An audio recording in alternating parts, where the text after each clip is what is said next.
Well, what does that really mean? To be a better business owner, you need to make better decisions.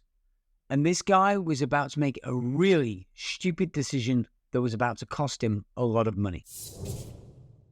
Dan, glad to have you back on your podcast. We are no longer together, though. We are, alas, remote again. I'm in Tampa. You are in the UK. But nonetheless, we are going to provide a great podcast with at least one powerful business growth strategy covering one of the 6 main topics in business growth. This one is all about operations and systems. And I love the approach we're taking here today because it's not going to be on what most people would consider to be operations and systems as much as it is how are you making the right choices for those operations and systems? Right. I mean, this is a great story. I'm just coming out of a 2-day board of advisors meeting. That's where we get a group of business owners together to have boardroom meetings to really work on their business, to be strategic and to rip each other's plans apart. And I've said it before, and I'll say it again, Jovi, that if you want a better business, you need to be a better business owner. Well, what does that really mean? Yep. Ultimately, it means making better decisions, because all change happens at a strategic level, right? Well, while the execution is important, significant shifts in your business are from making strategic decisions, which are typically at a boardroom level. So you have to make better decisions. You need to think strategically. You need to get other insight. And always in these kind of boardroom sessions, people come to the table with their business plan, what's going on, and they'll share that information, but they'll also tell you what they are thinking of doing. And it never ceases to amaze me, Joe, for where we as business owners tend to jump to a conclusion about what we think is needed when actually we're treating the symptom rather than addressing the root cause. So in this one example that I'll tell you about, I mean, there was more than one just in this couple of days, but he'd already come to a conclusion about what he was going to do, and he'd made a decision that was about to cost him an awful lot of money. Before he came to the board of advisors, he already knew what he wanted to do. Right. So for context, I'll be a little bit opaque to be respectful to him. He's in, let's just say, a logistics type business.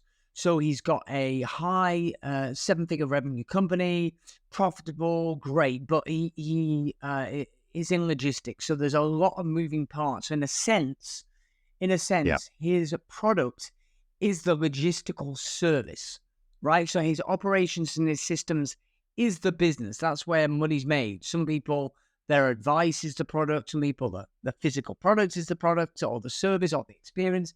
Right? He's providing that logistical service. And he'd gone through some challenges, and he was saying, look, what I need to do is I need to get better with my processes. So these problems are caused by, poor quality outcomes for the clients, or dropping quality outcomes for the clients. It's caused by the lack of processes, where my team's not being consistent enough. So we need to document the process. But as soon as you dug underneath that, it's like, is that the problem or is it the symptom? Right? A lot of businesses will say, I haven't got the revenue. Oh, I know what I need to do. I need to spend more on marketing. Well, that might be the conclusion, but equally it might be, no, you've got plenty of leads, but actually your conversion sucks, or your price point's wrong, or you're getting leads of the wrong type of leads that aren't suitable for your product. So the actual root cause, or you have a crappy pitch, so you're marketing and getting the wrong ones. Correct. So the root cause is not what's the symptom, what's the root cause. For anybody that's ever had an injury, like so in the past, I've had like a tennis elbow type injury from playing squash a lot, and you go and see the physiotherapist and go, oh, I've got pain here, treat here, and they'll say, well, we can treat there, and it might alleviate pain, but that's not where the problem's coming from. The problem's coming from between your shoulder blades. And then they'll just poke you between your shoulder blades and you jumped out of our seat, right? And that's the root cause. So they address the root cause, and then it'll have the knock-on effect of getting rid of the pain in the area. So in this case, I said, look, all right, so you haven't got processes. Your processes aren't good enough.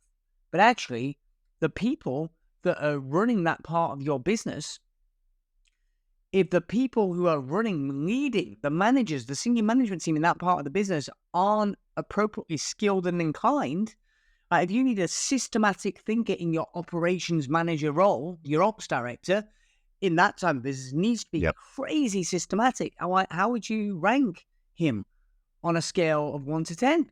He went 4 or 5. I'm like, right, okay. So if this ops manager is supposed to create the systems, or you've got the system but you're supposed to implement the system, they're going to be ineffective at best if inherently they're not a real systematic thinker. So you go, okay, well, that's the root cause. And you go, no, let's go one step further. One step further would be saying, okay, who makes the decision about who to put in that role? Because the narrative could go, well, we struggle to find people for that role. Okay, well then, is the actual root cause the fact that you are ineffective at attracting the right caliber candidates to come to the role in the first place? And ultimately, Topher, when you wind it back, most strategic change, it happens at boardroom level. So the business owner, as you're listening to this right now, you're making assumptions about what needs to happen, right? And you go, oh, how do we raise money to do XYZ acquisition or whatever? When actually that's a tactical, lower down thing. The higher level strategic decision is, does this acquisition even make sense? Right? Is this the right business model? There's a whole host of questions. So ultimately you have to chunk back up to, okay, how do you make better decisions? Yeah. And how, by the way, how do you do that? Right? Because oftentimes most people can't see the forest. I think there's two things. One is they can't see the forest for the trees. And then number two, even if they see the forest, it's biased by their own cognitive beliefs and thoughts about their business anyway. So how do we get to that granular level of making better decisions? Right. I mean, I'm a big fan of Ray Dalio and his book Principles. You know, it's him who I'm kind of borrowing the being a better business owner is ultimately making better decisions. And Ray Dalio, for those that don't know, ran until fairly recently the largest hedge fund in the world, and he's seen to be one of the top 100 most influential people in the world. And he says that I'm a professional decision maker, right? And ultimately, that he lays out in his fabulous book that we've had as a book of the week before on this podcast called Principles. He's written a series of books, but the original Principles, about how he makes decisions. But I think that one thing is it's critical to get outside expertise. How do you surround yourself with the smartest people you can who disagree with you? Right? I mean, this is what we try and do in our board of advisors groups. It's kind of going, it's no good going to your team and saying, hey, tell me how great you think my ideas are. Because they're going to be pretty damn brave to disagree with their boss and say, I think that's being stupid. Plus, most business owners, we've got a strong enough ego that even if our employees did say that, we'd say, well, you're wrong. I'm right. So, you know. Right. And so how do you surround yourself with smart, switched on people whose mortgage payment doesn't depend upon them agreeing with your thought process? Right? Right. Here's a fun example. Yeah. Or their safety, or their safety's related to the disagreement. Right. Correct. I mean, so here's a fun example, you know. So, I'm on the edge about whether to name him or not. I'll say his first name, and the people in our community will know immediately who he is, but I won't identify his business. So Nick, who is a long-standing client, but he's in for a few years, out for a few years. Yeah. In that time, he's gone from multi-six-figure revenues to well into 7-figure profits, and he's removed himself from the business entirely. Okay, started working together over 10 years ago. He's really built an impressive company. It's number one in his industry, 7-figure profits, and he's got an MD. And right now he's traveling around the world, and he's had a couple of trip times where he's taken a year out of his business, gone traveling around the world. That's his thing. Great. Right now, I think he's cycling across the continents. Okay, and what nice everyone life in our community loves about Nick is he'll tell you it as it is, right? So the number of times he's been in a boardroom meeting with us, and he's just gone, I think that is a terrible idea. You haven't even really got a business. And he's not doing it from a position of being mean, Tova. Well, maybe a little bit. But he's doing it from a perspective of that's what's true for him. And he's paying to be there to A, get value himself for his own, from feedback on his own business, but B, to add value to the other members of the group by telling you, oh, I disagree with your opinion. Why would you not do it this way? And it doesn't mean so for every bit of advice you get from somebody else who's smart and switched on, who has achieved the things that you want to achieve, is correct. But you've got to get your ego out the way long enough to go, you know what? If the other 7 people in this room are telling me that, like, I don't look very well and I should lie down, metaphorically, maybe I should just reflect. Maybe I should go for a couple of tests, right? Rather than just barreling ahead with this major shift in my business that I think is a great idea. Yeah. All right. So let's move this into a point of action, right? So one of the things we're trying to do on this podcast is give everybody a challenge of the week or an action of the week to actually take this concept and putting it into action. So what kind of an action could the listeners or the viewers do to get this experience of getting outside opinions about their business from people who have nothing to lose, nothing to gain, but do want to see that person do the best they possibly can? Right. I think you need to get multiple outside inputs. So a way of thinking about this might be something like find 3 or 4 people that you deeply respect, take them out to dinner and get them to question you on whatever you see as being your next phase of growth for your business, right? And, pay for the dinner, make it a nice experience, but ask them for their input. Now, that would be better. And a nice dinner, by the way. Don't take them to freaking Nando's. Not that I don't love Nando's. I do. But take them to a nice place. Right. At least someplace where they uncork the wine for you. You're correct. But the trick is they've got to be willing to give you honest feedback.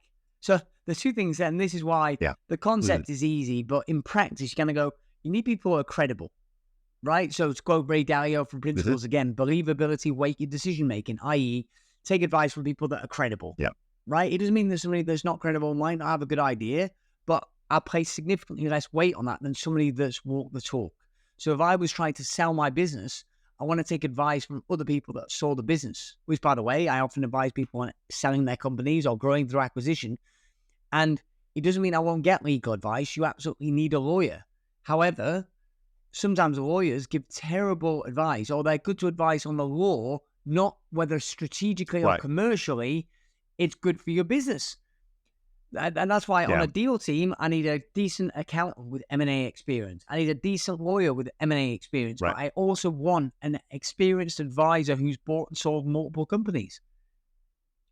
Right? Because those reference points are critical. So you want somebody that's credible. If you're taking a few people out to dinner, you want people who are credible, but you also want people that you can disable the niceties where they'll tell you the truth. They won't be biased. And that's why it can be very tricky, especially with your immediate friends and family, because they might be worried about what it means for Christmas dinner if they tell you that your idea is shit, if they tell you what they really think, right? So by the way, I was thinking as soon as you were saying, I was like, it might be kind of hard actually to find friends that fit both of those criteria. They're credible and they also have the ability to just tell you like it is. So ultimately, probably even a better task or a better action would be to join a board of advisors. But the problem there is that you've been on a waiting list for you've been sold out of your board of advisors now for months. And I think finally you're going to be opening up another one in the next couple of months, hopefully. Right. I mean, it sounds terribly self-indulgent. In fact, I'll say by the time this podcast... But I promoted it for you. I kicked it off, so it's okay. That's true, and thank you. So I will speak to you, but I will already say that has been full. I am opening another group up, but by the time this podcast airs, chances are it will be full. It'll probably be full. Because I already have seen the number of people on the waiting list. And the number of people on the waiting list, there's 4 spots for a new one-day group that meets 1 day per quarter. So a small kind of boardroom. So me and 4 business owners, that means 1 day per quarter. And when I looked earlier today, we haven't even officially promoted this yet. We had 20 plus people say, yes, please, I'm interested. They know what it's about, etc. Price points, right? So I kind of go, okay. Wow. So, and the reason why it's in high demand, Topher, is because when people join this, rarely do they leave, right? Because the value that it gets added true. on the insight on these strategic shifts. And secondly is, despite our advice, go out for dinner with 4 people, that in practice, that's hard to get credible, smart, switched on business owners to meet with you, to give you that undivided attention, who are not worried about the consequences. Like I referenced Nick as an example in our community, and they will tell it you as it is, and right, and they're credible. That's hard to find. Okay, but that just because it's hard over doesn't mean it's not worth persevering to try and get to, right? Mm-hmm. Yeah. But by the way, that reminds me of a title of a book I'm reading right now that I think you would love, called "Do Hard Things." But besides that, that's not the book of the week. So I guess what we're saying is, best thing to do is join a board of advisors. By the time people listen to this, it might be sold out, but probably reach out to you anyway if you can. I'll put that plug in for you. And it's a quarterly meeting. They meet once a day for a full day, once a quarter, to discuss their business along with 3 other people. I've seen the result you've produced with it, my friend. It's amazing. But let's move on. Let's talk about a book of the week, because you and I are avid book readers. And one of the things I love about this podcast is we're always letting them know what are some great books to jam on. Yeah, right. I mean, the segue, and thank you for that. Look, get on the waiting list, because the groups are normally formed periodically when spaces become available, or we add an additional group. We'll let the people on the waiting list know, and that's who gets told first. So we'll put a link in the show notes somewhere, or just drop us an email and we'll add you to the list, and then we'll drip feed you the information when it's relevant. And if you kind of go, I'm sold on the idea of how do I get this high quality strategic advice, I'm in favor. All big companies have a board of advisors. I'm in favor of you creating that.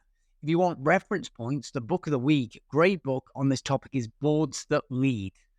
It's by, it's got a few authors. One of them is Ram Charan, I believe.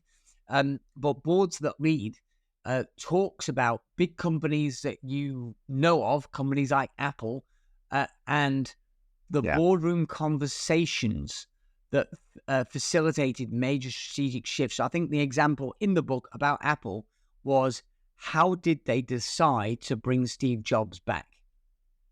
Right, so it's the board that fired Steve Jobs, and it's the board that brought Steve back, right? And so it was a boardroom strategic decision about what's best for this company.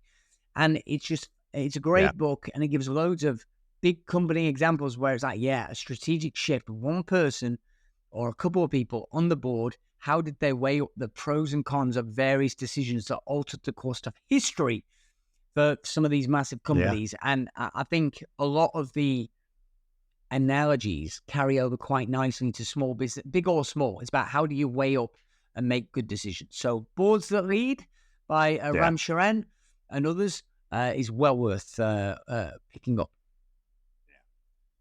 I remember I read that based on your recommendation, and I pushed back on you, actually. I said that I didn't like it necessarily because I felt like it was just so big. It was hard for me as a small business owner. And I remember you even telling me, you said, but you're thinking too small. That's the problem. You've got to think more strategically. You've got to think more laterally on how you can apply these concepts. And then I went back and started reading it from that perspective and got so much value out of it. So fantastic text. All right, my friend, let's go for a quote of the week and then bring us out of here. All right, so the quote of the week is by Ray Dalio, who says, the 2 biggest barriers to good decision-making are, 1, your ego, and 2, your blind spots. And if you think about it, your ego is thinking that you're always right? So thinking that your best idea, and then you're not shooting yourself in the foot, you take the company down the wrong direction, you make significant investments, don't work, etc. And your blind spots are where you're oblivious either to something that's going to hurt you, and if you'd known that, you wouldn't have made the decision because you ended up getting hurt. Or you've got a blind spot. You can't see there's a massive opportunity over here, just over the hill, that would radically transform your revenues, your profits, but you've got some assumption of things that aren't true and you've got a blind spot about this, one little shift could change everything. And that's what a good board, that's what they'll do for you. They will challenge your ego and they'll shine a light on your blind spots. That's what we need. Hell yes, my friend. All right, take us out of here with your all too wise words. Yes, so as always, if you want a better business, you need to be a better business owner. And how do you be a better business owner? You need to make better decisions. I hope you enjoyed that episode. 3 things you need to do now. Number 1, make sure you subscribe to this podcast so you do not miss an episode. Also, get on over to Amazon to get a copy of my latest book, Turnover is Vanity, Profit is Sanity, 9.5 steps to improving your profits and cash flow. Also, join our Facebook group, the Turnover is Vanity, Profit is Sanity community, to connect with other business owners.